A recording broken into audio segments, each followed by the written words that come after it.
South Jersey tweets, I'm a Philly fan, so the 2007 Mets stick out to me. 7 games with 17 left. That's a different kind of collapse that we have to look at. Our teams that have blown it at the very end. What was the year just a couple of years ago where the Red Sox with the chicken and the beer in the clubhouse and the Braves both blew huge September leads? Maybe in its own way, that's a bigger collapse. Yeah. When you collapse like over the span of a month or 2 weeks at the end of a season. At the end of a season to a series to an actual game. I know we're going back a long ways. The 69 Cubs, who had that big lead and then got caught by the Mets at the end.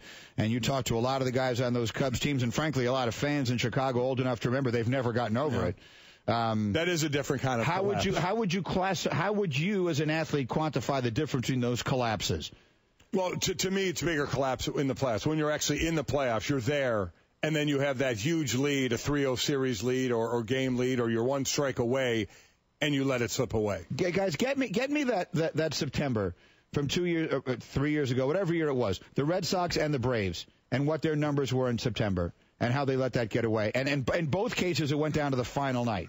Remember that? Like all those games were being played the same night, the same time, and they both lost and both wound up out of the playoffs. That's a slower death. It's a slower death because of when you don't think you're going to get caught, and then, all of a sudden when it starts to get to crunch time closer to the end, you start to realize it. Whereas series, I think it's a little different. In its own way, I think this is almost worse.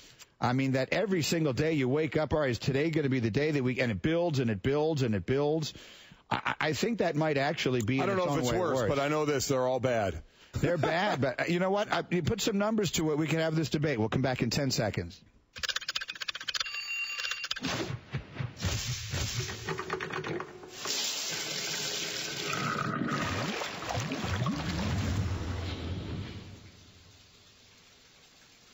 Give the Rockets all the credit in the world. They deserve it, and they get the spoils of victory. They get to move on and try and win a championship now. But this one is about the Clippers and this collapse of epic proportion.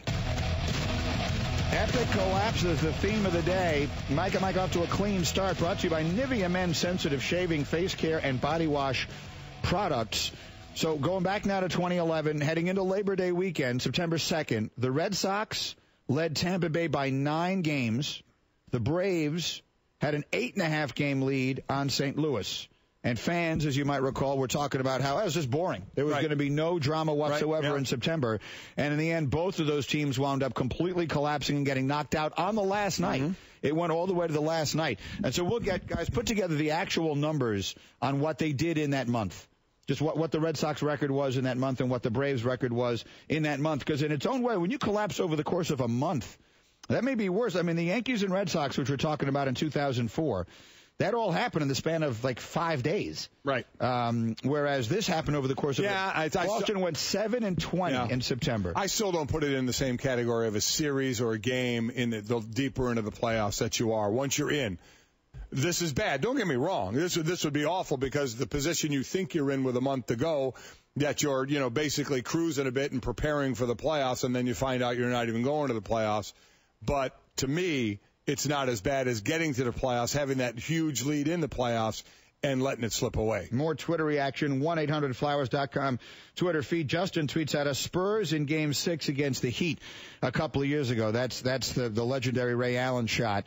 And that's one play in one game in which they had the lead and the chance to win, but it wasn't. They weren't dominating that game. They just they basically were one stop away. They were up 5 with 22 seconds remaining and wound up losing in overtime. Yeah, they had the game won. They did. That's not the same thing as a 19-point lead with 14 minutes remaining. A lot of people, and they're probably Green Bay Packer fans, putting in the championship game last year. Absolutely. 19-7 lead with just about 11 minutes to go in the game. They made an interception and took a knee. Yeah. They made an interception and took a knee. One of the classic mistakes of all time. You know what? But I can't second guess it because at the time he did it, I thought it was the right thing to do. Oh, I couldn't believe he did it. I was stunned. I wasn't stunned. I thought it was the right thing to do. Oh, my God, no. Game was absolutely over. I thought it was over. I mean, it's why I'm not a coach, at one of many reasons, I suppose. But I thought it was the right thing to do. I tweeted ball game. That worked out real well for me. Yeah, that did, huh? Daniel tweets at us, I'm a Yankee fan. The Yankees giving up that 3-0 series in 2004 has to be the worst. You could go one way or the other. Being up 3-0 and letting it get away and then away and just feeling it build and build and build the way it did was excruciating. versus, again, the Rangers to be one strike away twice in that game and to lose it the way they did to Freeze, that was excruciating. It was excruciating. Still had a chance to win the next game, had one more game. And remember, while that was one strike, it was the last inning in Game 4 of that game that the Yankees were winning. The Yankees had a lead. So it was in the last inning. Maybe it wasn't down to the last strike, but it was the last inning. The other thing that I'll say with regard to the Yankees, and maybe you could put the 86 Red Sox back into this discussion with this as well, is you look at what was at stake beyond the obvious. So every championship is significant, but some are more significant than others. When the Red Sox, I remember having this fight with people like crazy. When the Red Sox came back to beat the Yankees in 2004, I said the curse was over, even if they lost the World Series. And a lot of people disagreed with me. But I said the fact that they did that to the Yankees, if I am a fan of the Red Sox, that to me was more significant than winning the World Series, was doing that to your arch rivals. So for me, for the Yankees, who had owned the Red Sox, I mean, the old hammer and a nail thing, a hammer and a nail don't have a rivalry, for the hammer to lose the 3-0 lead to the nail, I felt made it worse. I think that actually adds to the significance of the collapse. Yeah, I agree with you, but I don't agree that the curse was over after that. Right, you were wrong then, and you continue to be wrong now. Okay. Actually, in the playoff game just 2 years ago, the game where Andrew Luck led the comeback against Kansas City was a colossal comeback also. That was huge. In which that game was completely over. I don't think you could put any one football game into this. It's tough. I agree with that. It's tough. What's going to be the number one epic collapse in your view? To me, it's the Yankees Red Sox 04. Yes. Now there have been 3-0 series leads blown in the Stanley Cup playoffs. Yeah. It had happened twice. I remember we always used to say it's never happened in basketball, it's never happened in baseball. It happened twice in hockey. Right. And it has since happened again in hockey, including 2010. The Bruins had a 3-0 lead. The Flyers won Game 4 in overtime, then won 2 more, then trailed 3-0 in Game 7 and scored 4 straight goals to win. So they were losing 3-0 in the series. They were losing 3-0 in Game 7. Came back from both of those to win. Wow. That's a pretty epic collapse. That really is. That is an epic collapse. Now, do we want to put into there anywhere that it happened in the second round versus in a conference final versus in a championship situation? The other thing that I would say that lends credence to my Rangers Cardinals is it's the championship. It is. Same with Red Sox Mets. Yankees Red Sox. The Red Sox won that World Series. I mean, that playoff series. Right. They still had to go win. And they still had to go in the World Series. I get it. I definitely think it adds to it. I'm with you. So Bruins Flyers being in the second round, I definitely think it, from the discussion we're having, doesn't take away the collapse, but takes away from the significance of where it was in the playoffs. I do agree with that. So to spin it all the way back to what we have here, how about this collapse by the Clippers?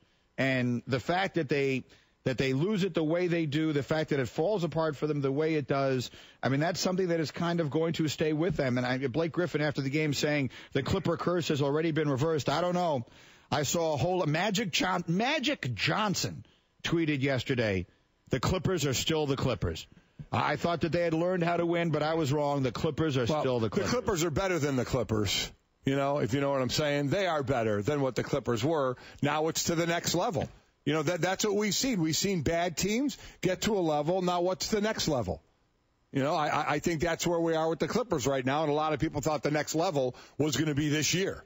They were going to be able to test it right now, but now they have to, as Chris Paul said, when somebody asked about how you deal with it, he said, we got a long time till the next playoffs. Sports Center brought to you by Channel Lock. For well over a century, Channel Lock has been forging, machining, and crafting high-carbon steel into the tools that make this country great. Learn more at ChannelLock.com. Channel Lock, for more than 125 years, fiercely made in Meadville, Pennsylvania, USA. All right, we'll continue to take your epic collapses, but up next, Robert Kraft speaks. You'll want to hear this.